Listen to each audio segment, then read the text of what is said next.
ಇಂದಿನ ಕಾರ್ಯಕ್ರಮದಲ್ಲಿ ಯಕ್ಷಗಾನ ಅರ್ಥಧಾರಿ ಶುಭಾ ಅಡಿಗ ಅವರೊಂದಿಗೆ ಸಂದರ್ಶನ.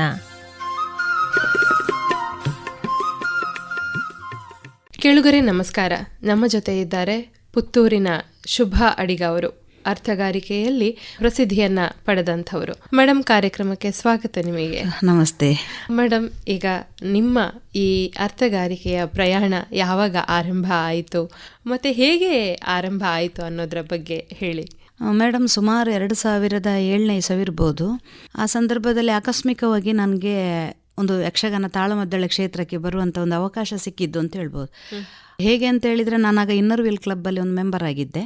ಅಲ್ಲಿ ಬೇರೆ ಬೇರೆ ಸಾಂಸ್ಕೃತಿಕ ಕಾರ್ಯಕ್ರಮಗಳ ಕೊಡ್ತಾ ಇರಬೇಕಾದ್ರೆ ಮಹಿಳೆಯರು ನಾವು ಯಾಕೆ ಒಂದು ತಾಳಮದ್ದಳೆ ಮಾಡಬಾರ್ದು ಅಂತ ಅಲ್ಲಿರುವ ಸ್ವಲ್ಪ ಚಂದದಲ್ಲಿ ಸ್ಪಷ್ಟವಾಗಿ ಕನ್ನಡ ಮಾತನಾಡಬಲ್ಲವರ ನಾವೇ ಒಂದು ಆಲೋಚನೆ ಮಾಡಿದೆವು. ಭಾಸ್ಕರ ಬಾರಿಯ ಅಂತ ಆಂಜನೇಯ ಯಕ್ಷಗಾನ ಕಲಾ ಸಂಘ ಅಂತ ಪುತ್ತೂರಲ್ಲಿ ತುಂಬ ಹಿರಿಯದ್ದದು. ಅಲ್ಲಿ ಮಹಿಳಾ ಯಕ್ಷಗಾನ ಸಂಘವನ್ನು ಆರಂಭ ಮಾಡಿ 1.5-2 ವರ್ಷ ಆಗಿತ್ತ ಏನೋ. ಆಗ ನಿಧಾನಗತಿಯಲ್ಲಿ ನಡೀತಾ ಇತ್ತು. ಬಹುಶಃ ಅದು ನಮ್ಮ ದಕ್ಷಿಣ ಕನ್ನಡದಲ್ಲಿ ನನಗೆ ಗೊತ್ತಿರುವ ಹಾಗೆ ಪ್ರಥಮ ಯಕ್ಷಗಾನ ತಾಳಮದ್ದಳೆ ಕ್ಷೇತ್ರದಲ್ಲಿ ಮಹಿಳೆಯರ ಒಂದು ತಂಡ ಅಂತ ಹೇಳ್ಬೋದು. ಅದನ್ನು ನಡೆಸ್ತಾ ಇದ್ದವರು ಭಾಸ್ಕರ ಬಾರಿಯರು ಅಂತ. ಅವ್ರ ಹತ್ರ ಹೋಗಿ ನಾವು ಕೇಳಿದ್ವಿ. ಆಗ ಅವರು ಬಹಳ ಸಂತೋಷದಿಂದ, ಮೊದಲೇ ಅವರು ಬಹುಶಃ ನನ್ನನ್ನು ನಿರೀಕ್ಷಿಸ್ತಿದ್ರು ಕಾಣ್ತದೆ. ಯಾಕಂದರೆ ನಾನು ಅಲ್ಲಿ ಆಂಜನೇಯ ಯಕ್ಷಗಾನ ಕ್ಷೇತ್ರ ಯಾವುದುಂಟು ಅದಕ್ಕೆ ಹತ್ತಿರದಲ್ಲೇ ನಮ್ಮ ವಸತಿ ಇದ್ದರಿಂದ ಅಲ್ಲಿ ವಾರ ವಾರ ನಡೀತಿರೋ ಕಾರ್ಯಕ್ರಮದಲ್ಲೆಲ್ಲ ಸ್ವಲ್ಪ ಆಸಕ್ತಿ ತೋರಿಸಿ ನೋಡ್ತಾ ಇದ್ದೆ. ಹಾಗಾಗಿ ಅವರಿಗೆ ಬಹಳ ಸಂತೋಷದಿಂದ ನಮ್ಮ ತಂಡಕ್ಕೊಂದು ತಾಳಮದ್ದಳೆಯನ್ನು ನಿರ್ದೇಶನ ಮಾಡಲು ಒಪ್ಪಿಕೊಂಡ್ರು. ಹಾಗೆ ಮೊದಲ ಬಾರಿಗೆ ಸುಧನ್ವ ಅರ್ಜುನದಲ್ಲಿ ನಾನು ಅರ್ಜುನ ಆಗಿ ಇನ್ನರ್ ವೀಲ್ ಕ್ಲಬ್ಬಲ್ಲಿ ನಮ್ಮದೇ ಆದ ಒಂದು ಕಾರ್ಯಕ್ರಮ, ಖಾಸಗಿ ಕಾರ್ಯಕ್ರಮದಲ್ಲಿ ನಾನು ತೊಡಗಿಸಿಕೊಂಡದ್ದು. ಅದು ನಿಮಗೆ ಮುಂದೆ ಇಷ್ಟು ಸಾಧನೆಯನ್ನ ಮಾಡುವುದಕ್ಕೆ ಅದೊಂದು ಅವಕಾಶ. ಹೌದು, ನಾನು ಅದನ್ನು ಯಾವತ್ತೂ ಮರೆಯುವುದಿಲ್ಲ. ಯಾಕಂದರೆ ಜಸ್ಟ್ ಒಂದು ನಮ್ಮ ಕಾರ್ಯಕ್ರಮ ಅಂತ ಹೇಳಿಕೊಂಡಷ್ಟೇ ಒಂದು ಮಾಡಿದ್ದು ನಾವು ಕಾರ್ಯಕ್ರಮ. ಬೇರೆ ಬೇರೆ ಕಾರ್ಯಕ್ರಮಗಳಲ್ಲಿ ಹೇಗೆ ಮಾಡ್ತಿದ್ದೀವಿ ಅದೇ ಥರದ. ಅಲ್ಲಿ ತನಕ ನನಗೆ ಒಂದು ತಾಳಮದ್ದಳೆಯಲ್ಲಿ ಅರ್ಥ ಹೇಳುವ ಕೆಪಾಸಿಟಿ ಉಂಟು ಅಂತ ಹೇಳಿ ನನಗೆ ಗೊತ್ತಿರಲಿಲ್ಲ. ನನಗೇನೆ ತುಂಬ ಸ್ಫೂರ್ತಿ ಆಯ್ತು ಅದು. ನಾನು ಹೀಗೆ ಅರ್ಥ ಹೇಳಬಲ್ಲೆ ಅಂತ. ಭಾರಿ ದೊಡ್ಡ ಅರ್ಥ ಹೇಳಿರಲಿಲ್ಲ, ಸಣ್ಣ ಮಟ್ಟಿಗೆ ಅರ್ಜುನನ ಒಂದು ಪಾತ್ರವನ್ನು ನಿರ್ವಹಿಸಿದ್ದೆ. ಆದರೆ ಅದು ಚಿಕ್ಕದಾಗಿ ಚೊಕ್ಕದಾಗಿತ್ತು. ತುಂಬ ಜನ ಅದನ್ನು ಇಷ್ಟಪಟ್ಟರು. ನಮ್ಮ ಗುರುಗಳು ವಿಶೇಷವಾಗಿ ಇಷ್ಟಪಟ್ಟು ಒಂದು 2 ದಿವಸದಲ್ಲೇ ಮತ್ತೊಂದು ಅಲಂಗಾರ್ ಕ್ಷೇತ್ರದಲ್ಲಿ ಒಂದು ತಾಳಮದ್ದಳೆ ಇತ್ತು. ಅಲ್ಲಿ ಮತ್ತೊಮ್ಮೆ ನನ್ನ ಹತ್ರ ಸುಧನ್ವನನ್ನೇ ಮಾಡಿಸಿದ್ರು. ಹಾಗೆ ಅಲ್ಲಿಂದ ಸರಾಗ ಅವರು ನನಗೆ ತುಂಬ ಅವಕಾಶಗಳನ್ನು ಕೊಟ್ಟರು. ಆಗ ತುಂಬ ಕಾರ್ಯಕ್ರಮ ಆಗ್ತಾ ಇತ್ತು. ನಾನು ಹೇಳಿದಾಗೆ ಬಹುಶಃ ಪ್ರಥಮ ತಂಡ ಅದರಿಂದ ಇರ್ಬೋದು. ಒಂದು ವಿಶೇಷ ಆಸಕ್ತಿ ಇತ್ತು ಮಹಿಳೆಯರ ತಂಡ ಕೂಟ ಮಾಡೋದು ಅಂತ. ಆಗ ಸರಾಗ 1 ವರ್ಷದಲ್ಲಿ ಎಷ್ಟು ಅರ್ಥ ಹೇಳಿದ್ದೇನೆ ನನಗೆ ಗೊತ್ತಿಲ್ಲ. ತುಂಬ ಪ್ರಸಂಗಗಳಿಗೆ ಅರ್ಥ ಹೇಳಲಿಕ್ಕೆ ಸಿಕ್ಕಿತು. ಅಲ್ಲಿ ನನಗೆ ಮತ್ತೆ ಮತ್ತೆ ಸ್ಫೂರ್ತಿ ಆಗ್ತಾ ಬಂದು ಬಹುಶಃ 20 ವರ್ಷಗಳ ಇಲ್ಲಿವರೆಗೆ ತಂದು ನಿಲ್ಲಿಸಿದೆ ಅಂತ ನನಗೆ ಅನ್ನಿಸ್ತದೆ. ರಂಗದಲ್ಲಿ ಯಕ್ಷಗಾನದಲ್ಲಿ ನೀವು ಪಾತ್ರವನ್ನು ವಹಿಸಿರಲಿಲ್ಲ? ಇಲ್ಲ, ಇದುವರೆಗೂ ಸಹ ನಾನು ವೇಷ ಹಾಕಿ ವೇಷಧಾರಿಯಾಗಿ ಕುಣಿಯುವ ಪಾತ್ರವನ್ನು ನಾನು ಮಾಡಲಿಲ್ಲ. ಬರೀ ಕೂಟದಲ್ಲಿ ಮಾತ್ರ ಭಾಗವಹಿಸಿದ್ದೇನೆ. ಈಗ ಮೇಡಮ್, ಈ ಅರ್ಥಗಾರಿಕೆ ವಿಚಾರಕ್ಕೆ ಬಂದಾಗ ಈ ಭಾಷೆ, ಸಾಹಿತ್ಯ ಮತ್ತೆ ಪುರಾಣದ ಬಗೆಗಿರುವಂತಹ ಜ್ಞಾನ ಅದು ಎಷ್ಟು ಮುಖ್ಯ ಆಗಿರ್ತದೆ? ತುಂಬ ಮುಖ್ಯ ಆಗ್ತದೆ. ಯಾಕಂದ್ರೆ ಒಂದು ಕನ್ನಡ ಮಾತಾಡುವಾಗ ಮಹಾಪ್ರಾಣ, ಅಲ್ಪಪ್ರಾಣ ಇರ್ಬೋದು ಅಥವಾ ಲಾಕಾರ ಳಕಾರ ಇರ್ಬೋದು, ವ್ಯತ್ಯಾಸ ಆದಾಗ ತುಂಬ ಅಭಾಸಾಗಿ ಕಾಣ್ತದೆ. ಹಾಗಾಗಿ ಭಾಷಾ ಹಿಡಿತ ತುಂಬ ಇರಬೇಕಾಗ್ತದೆ. ಮತ್ತೆ ಭಾಷಾ ಶುದ್ಧತೆ ಕೂಡ ತುಂಬ ಕಡಿಮೆ ಸಲ ನಮಗೆ ಬಹುಶಃ ನಾವು ಹೀಗೆ ಮಾತಾಡಬೇಕಾದ್ರೆ ತುಂಬ ಆಂಗ್ಲ ಪದಗಳನ್ನು ಉಪಯೋಗಿಸ್ತೇವೆ. ಆದರೆ ಒಮ್ಮೆ ಶಾಲ್ ಹಾಕಿ ಆ ಪ್ರಸಂಗದ ಒಳಗೆ ನಾವು ಪ್ರವೇಶಿಸಿದ ಮೇಲೆ, ಹಿಂದಿನಿಂದ ಹಿಮ್ಮೇಳದಲ್ಲಿ ಪದ್ಯ ಹೇಳಲಿಕ್ಕೆ ಶುರು ಮಾಡಿದ ಮೇಲೆ ಏನೋ ಒಂದು ಸ್ಫೂರ್ತಿ ಬರ್ತದೆ ಅಂತ ನನಗೆ ಕಾಣ್ತದೆ. ಯಾಕಂದರೆ ಆಗ ನನಗೆ ಅನ್ನಿಸ್ತಾ ಇತ್ತು, ಇಂಗ್ಲೀಷ್ ಶಬ್ದ ಉಪಯೋಗಿಸದೆ ನಾವು ತುಂಬ ಇಂಗ್ಲೀಷಲ್ಲಿ ಫ್ಲೂಯೆಂಟ್ ಅಲ್ಲದಿದ್ರೂ ಕನ್ನಡದಲ್ಲಿ ಫ್ಲೂಯೆಂಟ್ ಅಲ್ಲ ಅಂತ ಹೇಳುವ ರೀತಿಯಾಗಿದೆ. ನಾವು ಇಂಗ್ಲೀಷ್ ಪದಗಳನ್ನು ಅಲ್ಲಲ್ಲಿ ಬಳಸ್ತಾ ಬರ್ತಾ ಇದ್ದೇವೆ. ಆ ಪದಗಳ ಬಳಕೆ ತೀರಾ ಆಗಲೇಬಾರ್ದು ತಾಳಮದ್ದಳ ಕ್ಷೇತ್ರದಲ್ಲಿ. ಹಾಗಿರುವಾಗ ಹೇಗಪ್ಪ ಸಾಧ್ಯ ಅಂತ ಒಮ್ಮೆ ಹಾಗೆ ಅನ್ನಿಸ್ತದೆ. ಆದರೂ ಅದಾಗಿ ಒಂದು ಅವಕಾಶ ಕೊಡ್ತದೆ ನಮಗೆ. ಹೇಗೆ ಅಂತ ಗೊತ್ತಿಲ್ಲ, ಕನ್ನಡ ಶಬ್ದಗಳನ್ನು ಪೋಣಿಸ್ತಾ ಬರುವುದಕ್ಕೆ ತುಂಬ ಸಹಕಾರಿ ಆಗ್ತದೆ ಅಂತ ನನಗನ್ನಿಸ್ತದೆ. ಮತ್ತು ಪುರಾಣ ಜ್ಞಾನ ಬೇಕೇ ಬೇಕು ನಮಗೆ. ಒಂದು ತಾಳಮದ್ದಳೆ ಅರ್ಥಕ್ಕೆ ನಾನು ಇವಾಗ ಸುಧನ್ವ ಅಥವಾ ಒಂದು ಅರ್ಜುನ ಅಥವಾ ಸೀತೆ ಹೀಗೆ ನಾನು ಕೂತ್ಕೊಳ್ತೇನೆ ಅಂತಾಗುವಾಗ, ನಾವು ಅಲ್ಲಿ ಕೂತ ತಕ್ಷಣಕ್ಕೆ ನಾವು ಪೂರ್ತಿ ಸೀತೆ ಅಥವಾ ಯಾವ ಪಾತ್ರವೂ ನಾವು ಅದೇ ಆಗಿರಬೇಕು ಅಂತಾದರೆ ಆ ಟೋಟಲ್ ಆ ಒಂದು ಪ್ರಸಂಗದಲ್ಲಿ ಆ ಪಾತ್ರ ಏನು, ಪಾತ್ರ ಚಿತ್ರಣ ಏನು, ಮತ್ತು ಅದರ ಹಿನ್ನೆಲೆ ಮುನ್ನೆಲೆಯಲ್ಲಿ ಕೂಡ ಬರುವ ಹಾಗೆ ಅದರ ವಿವರಣೆಗಳು ನಾವು ತುಂಬ ತಿಳ್ಕೊಂಡು ಅಲ್ಲಿ ಹೋಗಿ ಕೂತಾಗ ನಾವು ಮಾಡುವಂತಹ ಪ್ರಸ್ತುತಿ ಏನಿರ್ತದೆ ಅದು ತುಂಬ ಡಿಫ್ರೆಂಟ್ ಆಗಿರ್ತದೆ. ಇಲ್ಲದೆ ಹೋದರೆ ನಮ್ಮೊಳಗೆ ಆತ್ಮವಿಶ್ವಾಸ ಇರುವುದಿಲ್ಲ. ನಾವು ಪುರಾಣ ಜ್ಞಾನ ಇಲ್ಲದೆ ಹೋಗಿ ಕೂತ್ರೆ ಅಂತ ನಾನೇ ಅದನ್ನು ಕಂಡುಕೊಂಡದ್ದು. ಹಾಗಾಗಿ ತುಂಬ ಅದಕ್ಕೆ ತಯಾರಿ ಮಾಡಿಕೊಂಡು ನಾವು ಹೋದೆವು ಅಂತ ಅಂತಾದರೆ ನಮ್ಗೆ ಅಲ್ಲಿ ತುಂಬ ಚಂದಕ್ಕೆ ಶಬ್ದಗಳು ಸಿಗ್ತದೆ. ಎದುರುಗಡೆ ಇರುವವರು ಪಾತ್ರಧಾರಿ ಮಾತಾಡುವ ಸಂದರ್ಭದಲ್ಲಿ ಅದಕ್ಕೆ ಬೇಕಾದಾಗೆ ಅನುಕೂಲ ಆಗುವಾಗೆ ಹೇಗೆ ಮಾತಾಡ್ಬೋದು ಅಂತ ಎಲ್ಲೆಲ್ಲೋ ಓದಿದ್ದು ಎಲ್ಲೆಲ್ಲೋ ಕೇಳಿದ್ದೆಲ್ಲ ನಮಗೆ ಆ ಸಂದರ್ಭಕ್ಕೆ ಉಪಕಾರಕ್ಕೆ ಬರ್ತದೆ. ಹೌದು ಹೌದು. ಸಾಮಾನ್ಯವಾಗಿ ಈ ಅರ್ಥಗಾರಿಕೆ ಆರಂಭ ಆಗುವುದಕ್ಕಿಂತ ಮೊದಲು ಯಾವ ರೀತಿಯ ತಯಾರಿಗಳು ನಡೀತದೆ? ಈಗ ನಾವು ಒಂದು ಪ್ರಸಂಗ ಮಾಡ್ತೇವೆ ಅಂತಂದ್ರೆ, ಈಗ ಭೀಷ್ಮಾರ್ಜುನ ಮಾಡ್ತೇವೆ ಅಂತಾದ್ರೆ ನಾವು ಭೀಷ್ಮನ ಹಿನ್ನೆಲೆ ಎಷ್ಟರ ಮಟ್ಟಿಗೆ ತಿಳ್ಕೊಳ್ಬೇಕು ಅಂತಾದ್ರೆ ಅವನ ಹುಟ್ಟಿನಿಂದಲೂ ತಿಳ್ಕೊಳ್ಬೇಕಾಗ್ತದೆ. ಕೆಲವೊಂದು ಸರ್ತಿ ಈಗ ನಾವು ತುಂಬ ಸಲ ಪ್ರಸಂಗಗಳನ್ನು ಮಾಡಿ ಅಥವಾ ತುಂಬ ಸಮಯದಿಂದ ನಾವು ಬರ್ತಾ ಇರಬೇಕಾದ್ರೆ ನಮಗೊಂದಷ್ಟು ಜ್ಞಾನ ಇರ್ತದೆ. ಆದರೂ ಇವತ್ತಿನ ಪರ್ಫಾರ್ಮೆನ್ಸನ್ನು ಹೇಗೆ ವಿಭಿನ್ನವಾಗಿ ಮಾಡ್ಬೋದು, ಎಷ್ಟು ಆಕರ್ಷಕವಾಗಿ ಮಾಡ್ಬೋದು ಅಂತ ಆಗಬೇಕಾದ್ರೆ ನಮಗೆ ಒಂದು ಸಣ್ಣ ಇವತ್ತಿನ ಬೆಳಗಿನ ಪೇಪರ್ ಓದಿದೆವು ಅಂತಾದರೆ ಅಲ್ಲಿ ಎಲ್ಲಿಯೋ ಒಂದು ಕಾಲಮಲ್ಲಿ ಹಿತನುಡಿಗಳ ಅಥವಾ ನುಡಿಮುತ್ತುಗಳಂತ ಬಂದರೆ ಅದನ್ನು ಕೂಡ ಸೇರಿಸ್ಲಿಕ್ಕೆ ಆಗ್ತದೆ. ಅಂದರೆ ನಮಗೆ ಎಲ್ಲಿಗೆ ಸೂಟ್ ಆಗ್ತದೆ ಅಲ್ಲಿಗೆ ನಮಗೆ ಬಳಕೆ ಮಾಡಲಿಕ್ಕೆ ಆಗ್ತದೆ. ಆದ್ದರಿಂದ ಬರೀ ಇವತ್ತಿನ ಪ್ರಸಂಗಕ್ಕೆ ಅಂತ ನಾವು ತಯಾರು ಮಾಡೋ ಬದಲು ದಿವಸ ಓದ್ತಾ ಇದ್ರೆ ನೆನಪಿಗೆ ಒಂದು 10-15 ಓದಿದ್ರಲ್ಲಿ ಏನೋ ಒಂದು ಆ ಸಂದರ್ಭಕ್ಕೆ ಸೂಟ್ ಆಗುವಂಥದ್ದು ನೆನಪಿಗೆ ಬರ್ತದೆ. ಆವಾಗ ಇನ್ನು ಹೆಚ್ಚು ಆಕರ್ಷಣೀಯವಾಗಿರುತ್ತೆ. ಬರೀ ನಾವು ಪುರಾಣ ಪ್ರಸಂಗಗಳನ್ನು ಮತ್ತೆ ಅದನ್ನೇ ಓದಿ ಅದನ್ನೇ ಹೇಳುವುದಕ್ಕೂ ಈಗಿನ ಸಂದರ್ಭಕ್ಕೆ ಅಥವಾ ಒಂದಷ್ಟು ಚಿಂತನೆಗಳುಂಟು ಅದನ್ನು ಅದಕ್ಕೆ ಸೇರಿಸ್ತಾ ಪೋಣಿಸ್ತಾ ಹೆಣಿದ್ರೆ ನನಗೆ ಅನ್ನಿಸ್ತದೆ ತುಂಬ ಆಕರ್ಷಣೀಯವಾಗಿ ಆಗ್ತದೆ ಅಂತ. ಮತ್ತೆ ಪುರಾಣ ಜ್ಞಾನ ಬೇಕೇ ಬೇಕು ನಮಗೆ. ಮುಖ್ಯವಾಗಿ ಯಾವ ಪ್ರಸಂಗ ನಾವು ಮಾಡ್ತೇವೆ, ಒಂದೇ ಪ್ರಸಂಗವನ್ನು ಬೇರೆ ಬೇರೆ ಕವಿಗಳು ಬರೆದಿರ್ತಾರೆ, ಯಾವ ಕವಿ ಬರೆದಿದ್ದಾನೆ ಆ ಪ್ರಸಂಗ ಇವತ್ತು ನಾವು ಮಾಡ್ತೇವೆ ಅಂತಾದರೆ ಅದರ ಪೂರ್ಣ ಪದ್ಯಗಳು ಬಾಯಿಪಾಠ ಅಂತಲ್ಲದಿದ್ರು ಅದರ ಬಗ್ಗೆ ತುಂಬ ಜ್ಞಾನ ಬೇಕಾಗ್ತದೆ. ಅರ್ಥಗಳು ಆ ಪದ್ಯ ನಮಗೆ ಕಂಪ್ಲೀಟ್ ಗೊತ್ತಿದ್ರೆ ನಮ್ಗೆ ಅರ್ಥಗಾರಿಕೆ ಹೇಳಲಿಕ್ಕೆ ತುಂಬ ಆತ್ಮವಿಶ್ವಾಸ ಬರ್ತದೆ. ಅಂದರೆ ಕೆಲವೊಮ್ಮೆ ಬರೀ ನನ್ನ ಒಂದು 2 ಪದ್ಯ ಇರ್ಬೋದು ಇವತ್ತಿನ ನನ್ನ ಪರ್ಫಾರ್ಮೆನ್ಸಿಗೆ ನನ್ನ ಪಾತ್ರದ ಪದ್ಯ, ಹಾಗಾಗಿ ನಾನು ಅದೆರಡೇ ಪದ್ಯವನ್ನು ನೋಡ್ಕೊಂಡು ಹೋಗ್ತೇನೆ ಅಥವಾ ಅದರ ಜೊತೆಯಲ್ಲಿ ಬರುವಂಥ ಬೇರೆಯವರ ಪದ್ಯಗಳನ್ನು ನೋಡ್ಕೊಂಡು ಹೋಗ್ತೇನೆ ಹೇಳಿದರೆ ಸಾಕಾಗೋದಿಲ್ಲ. ಅವಾಗ ನಮ್ಗೆ ಆತ್ಮವಿಶ್ವಾಸ ಫಸ್ಟ್ ಆಫ್ ಆಲ್ ಬರೋದಿಲ್ಲ, ಮಾತ್ರ ಅಲ್ಲ ಪರ್ಫಾರ್ಮೆನ್ಸು ಚೆಂದ ಆಗೋದಿಲ್ಲ. ಮೇಯ್ನ್ ಆಗಿ ನಮಗೆ ಬೇಕಾದ ಪ್ರಸಂಗದ ಪದ್ಯಗಳ ಜ್ಞಾನ ಮತ್ತೆ ಆ ಕಥೆಯ ಜ್ಞಾನ, ಮತ್ತೆ ಹೀಗೆ ಅದಕ್ಕೆ ಸುತ್ತಮುತ್ತವಾಗಿ ನಾವು ಅಳವಡಿಸಿಕೊಳ್ಬಹುದು ಚಿಕ್ಕ ಪುಟ್ಟ ಘಟನೆಗಳಿರ್ಬೋದು, ಕಾಲೋಚಿತ ಘಟನೆಗಳಿರ್ಬೋದು, ಇಂಥದ್ದೆಲ್ಲ ಸಹಾಯಕ್ಕೆ ತುಂಬ ಬರ್ತದೆ. ಸಾಮಾನ್ಯವಾಗಿ ಈ ಅರ್ಥಗಾರಿಕೆ ಅಂತ ಹೇಳಿದ್ರೆ ಅದರಲ್ಲಿ ಹೆಚ್ಚಾಗಿ ಇರುವಂಥವರು ಪುರುಷರು. ಆದರೆ ಒಬ್ಬ ಮಹಿಳಾ ಅರ್ಥಧಾರಿಯಾಗಿ ಈ ಬಗ್ಗೆ ನೀವು ಏನು ಹೇಳ್ತೀರಿ? ಪುರುಷರು ಅರ್ಥ ಹೇಳುವಂಥದ್ದು ಕೂಟಗಳಲ್ಲಿ ತುಂಬ ಹಿಂದಿನಿಂದ ಹೇಳಿದ್ರೆ ಈಗ ನಾವು ಶ್ರೇಣಿ ಸಾಮಗ್ರು ಹಿಂದೆ ಅಂತ ಹೋದಾಗ ಶ್ರೇಣಿ ಸಾಮಗ್ರು ಅಂತ ಹೇಳ್ತೇವೆ, ದೊಡ್ಡ ಸಾಮಗ್ರಿ.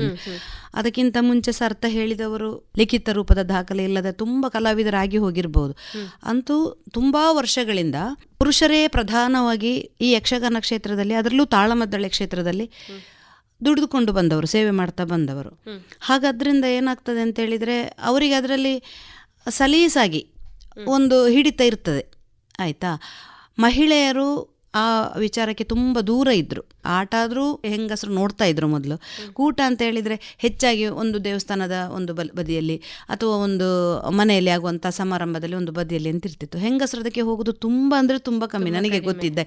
ಯಾಕಂದರೆ ನನ್ನನ್ನೇ ನಾನು ಹೇಳ್ಕೊಂಡ್ರೆ ಈ ರಂಗಕ್ಕೆ ಬರಲಿಕ್ಕೆ ಮುಂಚೆ ತಾಳಮದ್ದಳೆಯನ್ನು ನೋಡ್ತಾನೆ ಇರಲಿಲ್ಲ ಅಂದರೆ ಅವಕಾಶವೂ ಇರಲಿಲ್ಲ ಅಥವಾ ಆ ಒಂದು ಆಸಕ್ತಿ ಇರಲಿಲ್ಲ ಅಂತ ಹೇಳ್ಬೋದು. ಹಾಗೆ ನನ್ನ ಹಾಗಿದ್ದ ಹೆಂಗಸರೇ ಇದ್ದಿರ್ಬೋದು ಅಂತ ನನಗನ್ನಿಸ್ತದೆ, ಹೆಚ್ಚಿನವರು ಕೂಡ ಅಲ್ವಾ. ನಮ್ಮದಾದ ಗೃಹ ಕೃತ್ಯಗಳನ್ನು ಮಾಡಿಕೊಂಡು ಹಾಗೆ ಇರ್ತಾರೆ. ಗಂಡಸರು ಹಾಗೆಲ್ಲ ಸ್ವಲ್ಪ ಹೊರಗಡೆನೇ ಇರುವ ಕಾರಣ ಎಲ್ಲಿ ಒಂದು ಶಾಲೆಯಲ್ಲಿ ಅಥವಾ ಹೆಚ್ಚಾಗಿ ದೇವಸ್ಥಾನಗಳಲ್ಲಿ ಆಗ್ತಾ ಇದೆ ಅಂತ ಅಲ್ಲಿ ಸ್ವಲ್ಪ ಕೂತು ನೋಡಿ ಮಾಡಿ ಬರ್ತಾ ಇದ್ರು. ಹೆಂಗಸರು ತಾಳಮದ್ದಳೆ ಕ್ಷೇತ್ರಕ್ಕೆ ತುಂಬ ಇತ್ತೀಚೆಗೆ 1-2 ದಶಕಗಳಲ್ಲಿ ನಾನು ಹೇಳಿದಾಗೆ ನಮ್ಮದೇ ಸಂಘ, ಬಹುಶಃ ಆಂಜನೇಯ ಮಹಿಳಾ ಯಕ್ಷಗಾನ ಸಂಘವೇ ಪ್ರಥಮ ಇರಬಹುದೋ ಏನೋ ಅಥವಾ ನನಗೆ ಗೊತ್ತಿಲ್ಲ. ಅಂದರೆ ಒಂದು ತಂಡ ಕಟ್ಟಿಕೊಂಡು ಅರ್ಥಗಾರಿಕೆ ಮಾಡೋದು. ಅದಲ್ಲದೆ ಒಬ್ಬೊಬ್ರು ಅರ್ಥ ಹೇಳ್ತಾ ಇದ್ದದ್ದು ಇತ್ತು, ಕೆಲವರೆಲ್ಲ ಹೇಳ್ತಾ ಇದ್ರು ಗಂಡಸರ ಜೊತೆಯಲ್ಲಿ ಒಬ್ಬೊಬ್ರು, ತುಂಬ ಕಡಿಮೆ ಮಾತ್ರ. ಆ ನಂತರದಲ್ಲಿ ತುಂಬ ಬೆಳವಣಿಗೆ ಆಗಿದೆ. ಹಾಗಿರುವಾಗ ನಮ್ಮದು 20 ವರ್ಷದ ಮಗು ಅಷ್ಟೇ ಈಗ ನಾವು ಯಾವ ಅರ್ಥ ಕ್ಷೇತ್ರದಲ್ಲಿ ನಾವೆಲ್ಲರೂ ಅರ್ಥ ಹೇಳ್ತಾ ಇದ್ದೇವೆ, ಒಂದು ಮಕ್ಕಳ ಅರ್ಥ ಅಂತ ನನಗೆ ಅನ್ನಿಸ್ತದೆ. ಅವರಿಗೆ ಹಾಗೆಲ್ಲ ಗಂಡಸರು ತುಂಬ ಹಿಂದಿನಿಂದ ಬರೋ ಕಾರಣ ತುಂಬ ವರ್ಷಗಳ ಅನುಭವವೂ ಜಾಸ್ತಿ ಇರ್ತದೆ.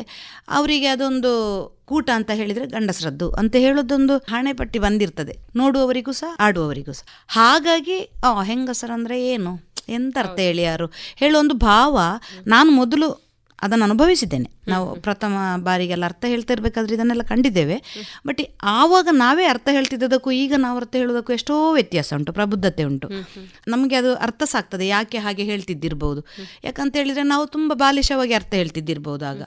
ಈಗ ಓಕೆ, ನಾವು ಹೇಳ್ತಾ ಹೇಳ್ತಾ ಹೇಳ್ತಾ ನಮಗೂ ಸಹ ಅದರಲ್ಲಿ ಹಿಡಿತ ಸಿಕ್ಕಿದೆ, ತುಂಬ ಅಲ್ಲದಿದ್ದರೂ ಸುಮಾರಿಗೆ.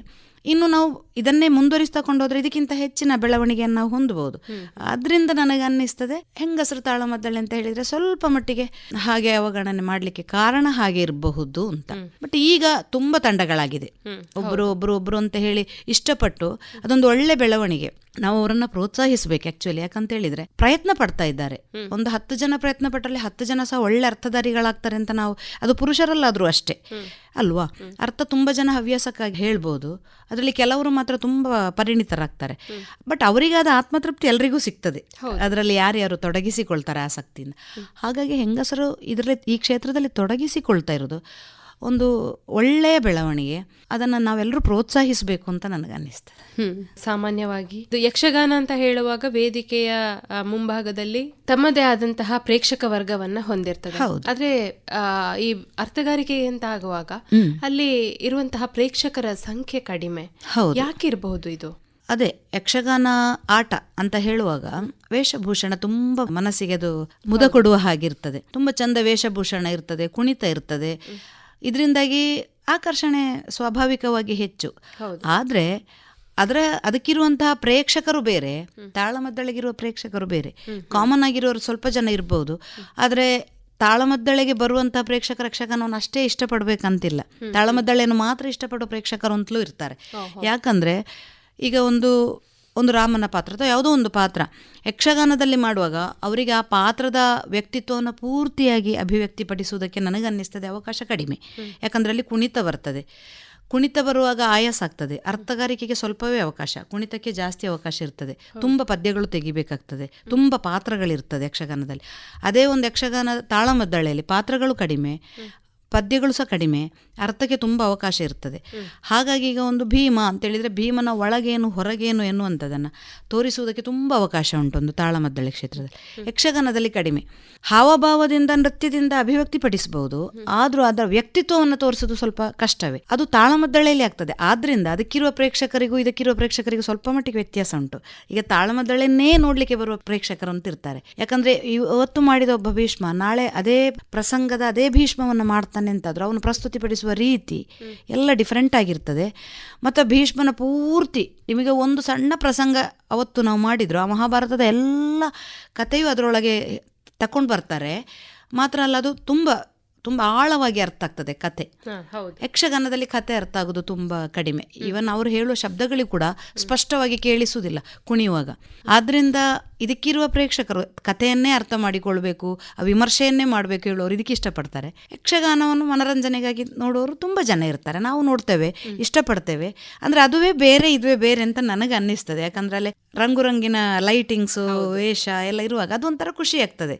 ಅಲ್ಲಿ ಭಾವನೆಗಳಿಗೆ ಮುಖ ಇದಕ್ಕೆಲ್ಲವೇ ತುಂಬ ಅವಕಾಶ ಉಂಟು. ಇಲ್ಲಿ ಒಂದು ಪಾತ್ರವನ್ನು ಪೂರ್ತಿಯಾಗಿ ಏನು ಅಂತ ಪ್ರೇಕ್ಷಕರಿಗೆ ತೋರಿಸುವುದಕ್ಕೆ ತಾಳಮದ್ದಳೆಯಲ್ಲಿ ಅವಕಾಶ ಉಂಟು. ಸೊ ಎರಡು ಯಕ್ಷಗಾನದ್ದೇ ಎರಡು ಕಣ್ಣುಗಳ ಹಾಗೆ ಅದು. ಈಗ ಹಿಂದೆ ಇದ್ದಂತಹ ಪ್ರೇಕ್ಷಕ ವರ್ಗ ಈಗಲೂ ಅಂಥದ್ದೇ ಪ್ರೇಕ್ಷಕ ವರ್ಗ ಇದೆಯಾ, ಅಥವಾ ಈಗ ಹೇಗೆ ಜನರ ಸ್ಪಂದನೆ ಇದೆ? ತುಂಬ ಹಿಂದೆಗೂ ಈಗಕ್ಕೂ ಅಂತ ಹೇಳಿದರೆ ಸ್ವಲ್ಪ ಪ್ರೇಕ್ಷಕ ವರ್ಗ ಕಡಿಮೆ ಅಂತ ಹೇಳೋದಿಲ್ಲ. ಆವಾಗ ಹೋಗ್ಲಿಕ್ಕೆ ಬರಲಿಕ್ಕೆ ಅನುಕೂಲತೆ ಕಡಿಮೆ ಇರುವ ಕಾರಣ ಪ್ರೇಕ್ಷಕ ವರ್ಗ ಸ್ವಲ್ಪ ಕಡಿಮೆ ಇರಬಹುದಾದ್ರೂ ಬೇರೆ ರಂಗಗಳಿಗೆ ಹೋಲಿಸಿದ್ರೆ ತಾಳಮದ್ದಳೆ ಕ್ಷೇತ್ರಕ್ಕೆ ಮೊದಲು ತುಂಬ ಪ್ರೇಕ್ಷಕ ವರ್ಗ ಇತ್ತು. ಯಾಕಂದ್ರೆ ದಿನಗಟ್ಲೆ ಅಂದ್ರೆ ಇವತ್ತು ಬೆಳಿಗ್ಗೆ ಶುರುವಾದ ಸಂಜೆವರೆಗೆ ತಾಳಮದ್ದಳೆ ಆಗ್ತಿತ್ತಂತೆ, ನಾನು ನೋಡ್ಲಿಲ್ಲ.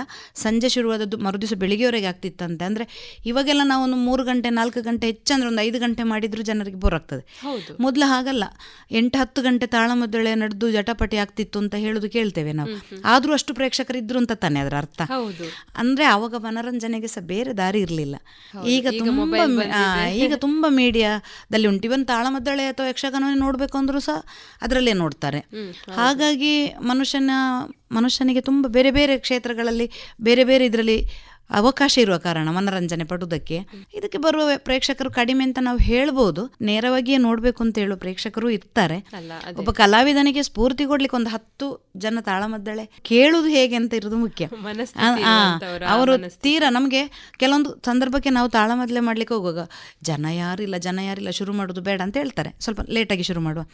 ಆದರೆ ನಾವು ಹೇಳ್ತೇವೆ ಬೇಡ, ಒಂದು 4 ಜನ ಇದ್ರು ನಾವು ಶುರು ಮಾಡುವ, ಅಥವಾ ಶುರು ಮಾಡಿದ ಮೇಲೆ ಬರ್ತಾರೆ. ಹಾಗಿರುವಾಗ ನಮಗೊಂದು 100 ಜನ 200 ಜನ ಇದ್ದಾರೆ, ಬಟ್ ಅವರವರೊಟ್ಟಿಗೆ ಮಾತಾಡ್ತಾ ಏನೋ ಮಾಡ್ತಿದ್ದಾರೆ ಹೇಳಿದ್ರೆ ನಮಗೆ ಅಲ್ಲಿ ಸ್ಫೂರ್ತಿ ಬರುವುದಿಲ್ಲ.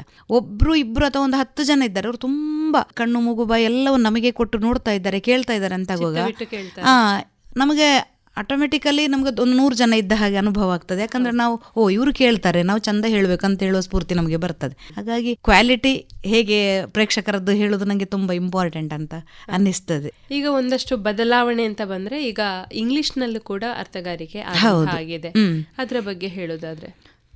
ಇಂಗ್ಲಿಷ್ನಲ್ಲಿ ಅರ್ಥಗಾರಿಕೆ ನಮ್ಮಲ್ಲಿ ನಟರಾಜ ವೇದಿಕೆಯಲ್ಲಿ ಮಾಡಿದ್ದು ನಾನು ನೋಡಿದ್ದೇನೆ. ಯಕ್ಷಗಾನಂತೂ ತುಂಬ ಮೊದಲಿಂದ, ಅಂದರೆ ಒಂದು 30-40 ವರ್ಷದ ಹಿಂದೆಯಿಂದ ಆರಂಭ ಆಗಿದೆ. ಓಕೆ, ಯಾಕಂತೇಳಿದರೆ ಈಗಿನ ಜನ್ರೇಷನಿಗೂ ಸಣ್ಣ ಮಕ್ಕಳನ್ನು ಅಥವಾ ಯಂಗ್ಸ್ಟರ್ಸನ್ನು ಆಕರ್ಷಿಸುವುದಕ್ಕೆ ಆಂಗ್ಲ ಭಾಷೆಯಲ್ಲಿ ಮಾಡಿದರೆ ತಪ್ಪೇನಿಲ್ಲ ಅಂತ ಅನ್ನಿಸ್ತದೆ. ಭಾಷೆ ದೊಡ್ಡ ಒಂದು ಉಪದ್ರ ಅಂತ ಆಗ್ಲಿಕ್ಕಿಲ್ಲ. ಯಾಕೆಂತ ಹೇಳಿದರೆ ಮಕ್ಕಳಿಗೆ ಇವಾಗ ಒಂದು 10-20 ವರ್ಷದಿಂದ ಹೆಚ್ಚಿನವರು ಆಂಗ್ಲ ಮಾಧ್ಯಮದಲ್ಲಿ ಕಲಿಯೋದೊಂದು ಮಾಮೂಲಾಗಿ ಬಿಟ್ಟಿದೆ. ಸೊ ಮಕ್ಕಳಿಗೆ ಈ ಹೊಸ ಶಬ್ದಗಳು ಕನ್ನಡದಲ್ಲಿ, ಅಂದರೆ ನಾವು ಮಾಮೂಲಾಗಿ ಮಾತಾಡುವಾಗ ಯಾವ ಶಬ್ದಗಳನ್ನು ಉಪಯೋಗಿಸ್ತೇವೆ ಅದಕ್ಕಿಂತ ಸ್ವಲ್ಪ ಡಿಫ್ರೆಂಟ್ ಆಗಿರ್ತದೆ ತಾಳಮದ್ದಳೆಯಲ್ಲಿ ಮಾತಾಡುವ ಅರ್ಥ. ಆ ಶಬ್ದಗಳನ್ನು ಅರ್ಥ ಮಾಡಿಕೊಳ್ಳುವಾಗ ಕಷ್ಟ ಆಗ್ಬೋದು. ಇಂಗ್ಲಿಷ್ ಮಾಧ್ಯಮ ಆದರೆ ಅವರಿಗೆ ಅದು ಸುಲಭ ಆದಿತ್ತು. ಒಟ್ಟಿನಲ್ಲಿ ಯಕ್ಷಗಾನ ಕ್ಷೇತ್ರಕ್ಕೆ ಅವರನ್ನು ಆಕರ್ಷಿಸುವುದಕ್ಕೆ ಆಂಗ್ಲ ಮಾಧ್ಯಮದಲ್ಲಿ ತಾಳಮದ್ದಳೆ ಇರ್ಬೋದು, ಯಕ್ಷಗಾನ ಮಾಡ್ತಾ ಇರೋದು ತಪ್ಪು ಅಂತ ಅನ್ನಿಸುವುದಿಲ್ಲ. ಬಟ್ ಅರ್ಥಧಾರಿಗಳು ಈಗ ನಾವು ನೋಡುವಾಗ ಇಂಗ್ಲಿಷಲ್ಲಿ ಹೇಳುವವರೇ ಕನ್ನಡದಲ್ಲಿ ಹೇಳ್ತಾ ಇದ್ದಾರೆ. ಈಗ ಜೋಶಿ ಅವರು ಇರ್ಬೋದು, ಸರ್ಪಂಗಳೇಶ್ವರ ಭಟ್ರು ಇರ್ಬೋದು, ಇವರೆಲ್ಲ ಕನ್ನಡದಲ್ಲಿಯೂ ತುಂಬಾ ಅರ್ಥಗಾರಿಕೆ ಮಾಡಿ ಪ್ರಸಿದ್ಧರಾದವರು. ಸುಮಾರು 2007ರಿಂದ ಅರ್ಥಗಾರಿಕೆ ಕ್ಷೇತ್ರದಲ್ಲಿ ನಿಮ್ಮನ್ನು ನೀವು ತೊಡಗಿಸಿಕೊಂಡಿದ್ದೀರಿ. ಈಗ ನಿಮಗೆ ಅತ್ಯಂತ ಆಪ್ತವಾದಂತಹ ಪಾತ್ರದ ಒಂದು ಅರ್ಥಗಾರಿಕೆಯನ್ನ ಇಲ್ಲಿ ಹೇಳ್ಬೋದಾ? ಅಂದ್ರೆ ಹೆಚ್ಚಾಗಿ ನಮ್ಮ ತಂಡದಲ್ಲಿ ನನಗೆ ವೀರರಸದ ಪಾತ್ರ ಹೆಚ್ಚಾಗಿ ಸಿಗ್ತಾ ಇತ್ತು. ಆದ ಕಾರಣ ನಾಯಕ ಪಾತ್ರ ಎಲ್ಲ ಬರುವ ಕಾರಣ ಹೆಚ್ಚಾಗಿ ವೀರರಸ ಎಲ್ಲ ಸಿಗ್ತಾ ಇತ್ತು. ಭಕ್ತಿ ರಸ ಪ್ರಧಾನವಾದದ್ದು ನನಗೆ ತುಂಬಾ ಇಷ್ಟ ಆಗ್ತಾ ಇತ್ತು. ಮತ್ತೆ ಇಂಥದ್ದೇ ಇಷ್ಟ ಇಲ್ಲ ಅಂತ ಹೇಳಲಿಕ್ಕೆ ಏನಿಲ್ಲ.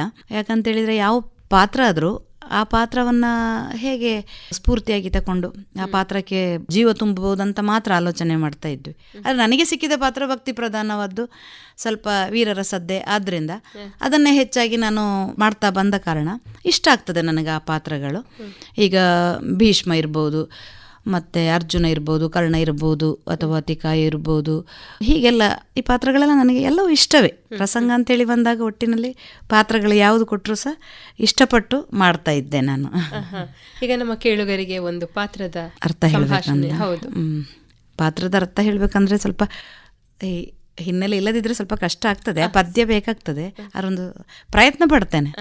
ಅತಿಕಾಯ ಮೋಕ್ಷದಲ್ಲಿ ಅತಿಕಾಯ ಮಾಡ್ತೇನೆ. ಬನ್ನಿರೈ ಸಂಸಾರ ಶರದಿಯನ್ನು ದಾಟುವವರು ಅಂತ ಹೇಳೋ ಒಂದು ಪದ ಬರ್ತದೆ. ಅಲ್ಲಿ ರಾವಣನಿಗೆ ಬುದ್ಧಿ ಹೇಳ್ತಾನೆ ಅತಿಕಾಯ, ಯುದ್ಧ ಮಾಡೋದು ಬೇಡ, ರಾಮ ಸಾಮಾನ್ಯನಲ್ಲ, ಅವನು ಪುರುಷೋತ್ತಮ ಇದ್ದಾನೆ, ಅವನಿಗೆ ಹೋಗಿ ಎರಗುವ ಸೀತೆಯನ್ನು ಕೊಟ್ಟು ಕ್ಷಮೆ ಕೇಳುವ ಅಂತ ಅವನು ಒಪ್ಪಿಕೊಳ್ಳೋದಿಲ್ಲ. ನೀನು ಬೇಕಾದರೆ ಸೀರೆ ಉಟ್ಕೊಂಡು ಹೋಗು, ನಿನಗೆ ಬರಲಿಕ್ಕೆ ಹೇಡಿಯಾಗಿದ್ರೆ ಅಂತ. ಇಲ್ಲ, ನಾನು ನಿಮ್ಮ ಮಗನೇ, ನೀವೇನು ನನಗೆ ಹೇಳ್ತೀರಾ, ನಿಮ್ಮ ಕೆಲಸದ ನನ್ನ ಕೆಲಸ ಅಂತ ಅವನು ಹೊರಡುತ್ತಾನೆ. ಆ ಸಂದರ್ಭದಲ್ಲಿ ಬರ್ತದೆ ಈ ಪದ, ಬನ್ನಿರೈ ಸಂಸಾರ ಶರದಿಯನ್ನು ದಾಟುವವರು ಅಂತ. ಬನ್ನಿ ಬನ್ನಿ ಬನ್ನಿ ಸಮಸ್ತ ಲಂಕಾವಾಸಿಗಳೇ, ರಾವಣೇಶ್ವರನು ಈ ದಿನ ಶ್ರೀರಾಮಚಂದ್ರಮನೊಟ್ಟಿಗೆ ಯುದ್ಧವನ್ನ ಸಾರಿದ್ದಾನೆ. ಈ ಯುದ್ಧದಲ್ಲಿ ಪಾಲ್ಗೊಳ್ಳುವುದಕ್ಕಾಗಿ ರಾಮಚಂದ್ರಮನ ಎದುರು ವೀರಾವೇಶದಿಂದ ಹೋರಾಡುವುದಕ್ಕಾಗಿ ರಾವಣೇಶ್ವರನ ಮಗನಾದ ಸ್ವಯಂ ಅತಿಕಾಯ ನಾನು ಸಿದ್ಧನಾಗಿದ್ದೇನೆ. ಯಾರು ಈ ಭೌತಿಕ ಶರೀರದಲ್ಲಿ ಲೌಕಿಕವಾದಂತಹ ಜಯವನ್ನು ಬಯಸುತ್ತೀರೋ ಅಥವಾ ಲೌಕಿಕವಾದಂತಹ ಪದವಿಯನ್ನು ಬಯಸುತ್ತೀರೋ, ಇಂಥವರು ಯಾರೂ ನನ್ನ ಮಾತುಗಳನ್ನು ಗಂಭೀರವಾಗಿ ತೆಗೆದುಕೊಳ್ಳಬೇಕಾದಂತಹ ಅವಶ್ಯಕತೆ ಇಲ್ಲ. ಆದರೆ ಐಹಿಕ ಜಗತ್ತಿನ ಈ ಸಂಸಾರ ಬಂಧನವನ್ನ ನೀಗಿಸಿ ಅಲೌಕಿಕವಾದಂತಹ ಯಾವ ವಿಜಯವನ್ನ ಸಾಧಿಸಬೇಕು ಎನ್ನುವಂತಹ ಆಕಾಂಕ್ಷೆ ಉಂಟು, ಅಂಥವರೆಲ್ಲರೂ ನನ್ನ ಜೊತೆಗೂಡಿ ಬನ್ನಿ. ಪುರುಷೋತ್ತಮನಾದಂತಹ ರಾಮನು ಈ ದಿನ ನಮ್ಮ ಲಂಕೆಯಲ್ಲಿ ಕಾಣಿಸಿಕೊಂಡಿದ್ದಾನೆ. ರಾವಣೇಶ್ವರನಿಂದ ಆ ಶ್ರೀರಾಮಚಂದ್ರಮನು ನಮಗೆ ಶತ್ರುವಾಗಿ ಪರಿಗಣಿಸಲ್ಪಟ್ಟಿರಬಹುದು ನಿಜ. ಆದರೆ ನಡೆಯತಕ್ಕಂತಹ ಯಾವ ಯುದ್ಧ ಇದೆಯೋ ಅದರ ನ್ಯಾಯ ಅನ್ಯಾಯವನ್ನು ವಿಶ್ಲೇಷಣೆ ಮಾಡುವುದಕ್ಕೆ ರಾವಣೇಶ್ವರನ ಮಗನಾದಂತಹ ನಾನಾಗಲಿ ಅಥವಾ ಲಂಕೆಯ ಪ್ರಜಾವರ್ಗವಾದಂತಹ ನೀವಾಗಲಿ ನಮಗದಕ್ಕೆ ಅವಕಾಶ ಇರುವುದಿಲ್ಲ. ಆದರೆ ನಮಗೆ ನಮ್ಮ ಪ್ರಭು ಒಂದು ವಿಶೇಷವಾದ ಅವಕಾಶವನ್ನು ಕಲ್ಪಿಸಿಕೊಟ್ಟಿದ್ದಾನೆ. ನೀಲದ ಗಾತ್ರನಾದಂತಹ ರಾಮಚಂದ್ರಮನನ್ನ ನಮ್ಮ ಈ ಮಣ್ಣಿನಲ್ಲಿ ಕಾಣುವುದಕ್ಕೊಂದು ಅವಕಾಶ ಮಾಡಿಕೊಟ್ಟಿದ್ದಾನೆ. ಅವನು ನಮ್ಮ ಶತ್ರುವಾಗಿ ಪರಿಗಣಿಸಲ್ಪಟ್ಟರು ಈ ಕ್ಷಣಕ್ಕೆ ನಮ್ಮದ್ದಾದಂತಹ ಮಣ್ಣಿನಲ್ಲಿ ನಾವು ಯಾವ ಋಣವನ್ನ ಹೊಂದಿದ್ದೇವೆ ಅದಕ್ಕಾಗಿ ಹೋರಾಡುವುದಕ್ಕೆ ನಮಗೊಂದು ಅವಕಾಶ ಉಂಟು. ಆದ್ದರಿಂದ ಯಾವ ಪದವಿ ಬೇಕು ನಿಮಗೆ, ಕೇವಲ ಲೌಕಿಕವಾದ ಪದವಿಗಳಿಗಾಗಿ ಆಸೆ ಪಡುವವರು ಬರಬೇಕಾಗಿಲ್ಲ. ಅಲೌಕಿಕವಾದಂತಹ ಪದವಿಗಳನ್ನು ಯಾರು ಇಷ್ಟಪಡುತ್ತಾರೆ? ನೀಲದ ಗಾತ್ರನಾದಂತಹ ರಾಮಚಂದ್ರಮನ ಕೋದಂಡ, ಆ ಕೋದಂಡಕ್ಕೆ ನಮ್ಮದ್ದಾದಂತಹ ಶರೀರವನ್ನೇ ಅರ್ಪಿಸಿ ಅವನಲ್ಲಿ ನಾವು ಐಕ್ಯವಾಗುವುದಕ್ಕೆ ಯಾರು ಇಷ್ಟಪಡುತ್ತೀರೋ ಅಂಥವರು ನನ್ನ ಜೊತೆ ಬನ್ನಿ. ಏನು ಈಶತ್ವ ಬೇಕೆ? ಶಿವನನ್ನೇ ಆರಾಧಿಸುತ್ತಾ ಬಂದಿರುವಂತಹ ನೀವು ಶೈವರಾದರೂ ಸರಿ, ನಿಮಗೆ ಈಶತ್ವವನ್ನು ಕರುಣಿಸುವುದಕ್ಕೆ ಸಮರ್ಥನಿದ್ದಾನೆ ಶ್ರೀರಾಮಚಂದ್ರಮ. ಅಲ್ಲ, ವೈಷ್ಣವ ಪಂಥವನ್ನು ಆಚರಿಸುವವರು ವಿಷ್ಣು ಸಾಯುಜ್ಯವನ್ನ ಹೊಂದಬೇಕು ಎನ್ನುವಂತಹ ಆಸಕ್ತಿ ಹೊಂದಿದ ಯಾರಿದ್ದೀರಿ ಅವರೂ ನನ್ನ ಜೊತೆ ಬನ್ನಿ. ವಿಷ್ಣುವಿನ ಆ ವೈಕುಂಠವನ್ನು ಸೇರುವುದಕ್ಕೆ ನಮಗೊಂದು ಅವಕಾಶ ಕಲ್ಪಿಸಿಕೊಟ್ಟಿದ್ದಾನೆ. ಅದಲ್ಲ, ಬ್ರಹ್ಮಜ್ಞಾನವನ್ನು ಹೊಂದಿದ ಬ್ರಾಹ್ಮಣೋತ್ತಮರು ಇದ್ದೀರೆ, ಬ್ರಹ್ಮೈಕ್ಯವನ್ನು ಹೊಂದಬೇಕು ಎನ್ನುವ ಅವಕಾಶವನ್ನ ಕಾಯ್ತಾ ಇದ್ದೀರೆ, ನೀವು ನನ್ನ ಜೊತೆ ಬನ್ನಿರಿ. ಆ ಶ್ರೀರಾಮಚಂದ್ರಮನ ಯಾವ ಅಲಗುಂಟೋ ಅದಕ್ಕೆ ನಮ್ಮ ಶರೀರವು ಸಮರ್ಪಿಸಲ್ಪಟ್ಟಿತು ಅಂತಾದರೆ ನಮಗೆ ಬ್ರಹ್ಮತ್ವವು ಶತಸಿದ್ಧ. ಆದ್ದರಿಂದ ರುಗ್ನ ಶಯ್ಯೆಯಲ್ಲಿ ಬರಬಹುದಾದಂತಹ ನರಳಾಟದ ಮರಣ ಏನುಂಟು ಅದು ನಮ್ಮಂತಹ ವೀರರಿಗೆ ಹೇಳಿದ್ದಲ್ಲ. ಬದಲಾಗಿ ಯಾವ ದೇಶಕ್ಕಾಗಿ ನಾವು ಅನವರತ ದುಡಿಯುತ್ತಿದ್ದೆವೋ ಅದೇ ದೇಶಕ್ಕಾಗಿ, ಅದೇ ಪ್ರಭುವಿಗಾಗಿ ನಮ್ಮ ಶರೀರವನ್ನಾದರೂ ವೀರಾವೇಶದಿಂದ ಹೋರಾಡಿ ಮರಣವೇ ಸಂಭವಿಸಿತು ಅಂತಾದರೆ ಅದಕ್ಕಿಂತ ಹೆಚ್ಚಿನ ಮುಕ್ತಿ ಇನ್ನೇನುಂಟು? ಅದಲ್ಲ, ಜಯವನ್ನೇ ನಾವು ಗಳಿಸಿದೆವು ಅಂತಾದರೆ ಕೀರ್ತಿ ಶೇಷರಾಗುವುದಕ್ಕೆ ಸಾಧ್ಯ, ಕೀರ್ತಿಯನ್ನು ಹೊಂದುವುದಕ್ಕೆ ಸಾಧ್ಯ. ಮರಣಿಸಿದರೂ ಕೀರ್ತಿ, ವಿಜಯ ಹೊಂದಿದರೂ ಕೀರ್ತಿ, ಯಾರಿಗೆ ಬೇಕು ಯಾರಿಗೆ ಬೇಡ. ಆದ್ದರಿಂದ ಆ ಶ್ರೀರಾಮಚಂದ್ರಮನ ಜೊತೆ ಹೋರಾಡುವುದಕ್ಕೆ ಯಾರು ಸಿದ್ಧರಾಗಿದ್ದೀರಿ? ಬನ್ನಿ. ಭವಸಾಗರವನ್ನು ದಾಟಿ ವಿಷ್ಣು ಸಾಯುಜ್ಯವನ್ನು ಸೇರಬೇಕು ಅಂತಾದರೆ ಎಲ್ಲರೂ ಬನ್ನಿ. ಬೇಕಾದಷ್ಟು ಸಂತೋಷವನ್ನು ಈ ಲಂಕೆಯಲ್ಲಿ ಅನುಭವಿಸಿದವರು ಈಗ ಕ್ಷೀರಸಾಗರ ಶಯನನಾದಂತಹ ಆ ಪರಮಾತ್ಮ ರಾಮಚಂದ್ರಮನ ರೂಪದಲ್ಲಿ ಬಂದು ನಮ್ಮಲ್ಲಿ ಯುದ್ಧಕ್ಕಾಗಿ ಹೋರಾಡುವುದಕ್ಕೆ ನಿಂತಿರುವಾಗ ಅವನಿಗಾಗಿ ನಮ್ಮ ದೇಹವನ್ನು ಅರ್ಪಿಸಿದೆವು ಅಂತಾದರೆ ಅಮೃತ ಸಾಗರದಲ್ಲಿ ಮೀಯುವಂತಹ ಅವಕಾಶ ನಮಗೆ. ಈ ಬಾವಿ ನೀರಿನ ಹಂಗು ನಮಗೆ ಯಾಕೆ? ಬನ್ನಿ. ಯಾರೆಲ್ಲ ನನ್ನ ಜೊತೆ ಬರ್ತೀರೋ ನಾವೆಲ್ಲರೂ ಸೇರಿ ಆ ರಾಮಚಂದ್ರಮನನ್ನು ಎದುರಿಸುವುದಕ್ಕೆ, ವೀರಾವೇಶದಿಂದ ಹೋರಾಡುವುದಕ್ಕೆ, ನಮ್ಮ ಆತ್ಮ ನಿವೇದನೆಯನ್ನ ಮಾಡಿಕೊಳ್ಳುವುದಕ್ಕೊಂದು ಅವಕಾಶ. ಬನ್ನಿ, ಹೋಗೋಣ. ಮೇಡಮ್, ನೀವೀಗ ಆರಂಭದಲ್ಲಿ ಒಬ್ಬ ಶಿಕ್ಷಕರಾಗಿ ವೃತ್ತಿಯನ್ನು ಆರಂಭಿಸಿದಂಥವರು, ನಂತರ ನೀವು ಅರ್ಥಗಾರಿಕೆಯ ಕ್ಷೇತ್ರಕ್ಕೆ ಕಾಲಿರಿಸಿದಂಥದ್ದು. ಹೇಳಿ ಮೇಡಮ್, ನಿಮ್ಮ ಬಾಲ್ಯ, ನಿಮ್ಮ ವೃತ್ತಿ ಕ್ಷೇತ್ರ, ಬೆಳೆದು ಬಂದಂತಹ ರೀತಿ ಹೇಗಿತ್ತು ಹೇಳಿ. ನಾವು ಟೀಚರ್ ಟ್ರೈನಿಂಗ್ ಆದ ನಂತರ, ಶಿಕ್ಷಕ ತರಬೇತಿಯನ್ನು ಹೊಂದಿದ ನಂತರ ಗೌರ್ಮೆಂಟ್ ಕೆಲಸ ಸಿಗಲಿಕ್ಕೆ ಮುಂಚೆ ಒಂದಷ್ಟು ಪ್ರೈವೇಟ್ ಶಾಲೆಗಳಲ್ಲಿ ನಾನು ಅಧ್ಯಾಪಕ ಕಳಸದಲ್ಲಿ, ಕುಂಬ್ಳೆಯಲ್ಲಿ ಎಲ್ಲ ನಾನು ಕೆಲಸ ಮಾಡಿದ್ದೇನೆ. ತುಂಬ ಇಷ್ಟಪಟ್ಟು ಕೆಲಸ ಮಾಡಿದ್ದೇನೆ. ಆ ನಂತರ ಸರ್ಕಾರಿ ಉದ್ಯೋಗವೂ ನನಗೆ ಲಭ್ಯ ಆಯಿತು.